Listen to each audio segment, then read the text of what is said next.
Founder said to me, everyone I've asked about my idea said my idea is a bad idea. What do you think I should do? Well, it's very important that as a startup founder, you speak to people about your idea even before you start executing on it. But it's very important that you are very careful of the kind of people you speak to about your idea.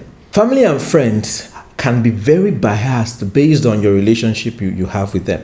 They could be excessively optimistic or they could be excessively pessimistic.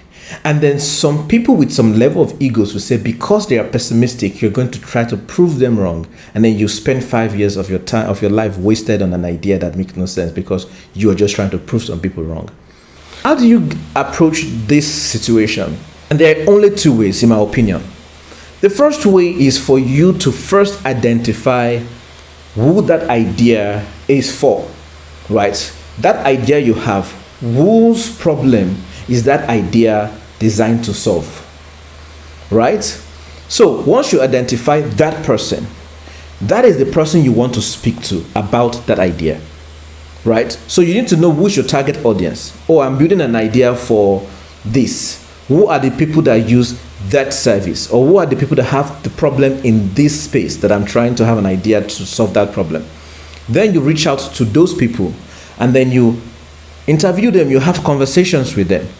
You need to understand very few things in order for you to have clarity on this idea. Number one, you want to know what the problem really is, right? And you want to know how big that problem is. You also want to know how are people currently solving that problem? What alternative ways are they currently using to solve that problem? And then you want to know if you were to profile a different solution to that problem, how pressing is the problem that they will be willing to part ways with money to solve it? And then are they willing to explore alternative solutions to that problem?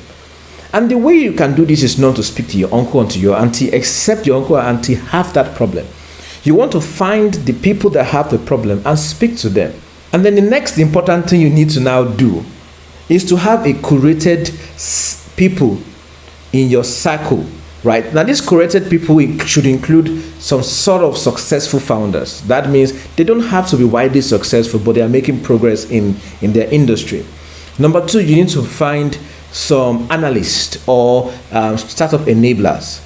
Their job is basically to get involved in the ecosystem, see what is working, see what is not working. And what you need to ask them about your idea. Number one, existing founders can tell you what you might possibly face on the way to solving your problem. They are more hands-on. People in the ecosystem, which include analysts or scouts, or they can now tell you this is what the market is currently looking into. This is what funds are currently chasing after. And then that can let you know how you can prepare to build your product. And then you need to have industry experts, right? I will call them advisors. These are the kind of people that you put on an advisory board, right? Yes, have in your network independent people that their opinion matters to you, but they also have experience in the space. They also have experience building business or experience helping other business get built. Those are the only two ways. Your friends cannot help you. Your family cannot help you. It's only your customers or your potential customers, and then people that play in the same space or people that build in the same space. I hope this has been able to help you. I hope this is helpful to you. And if you have more questions, just let me know.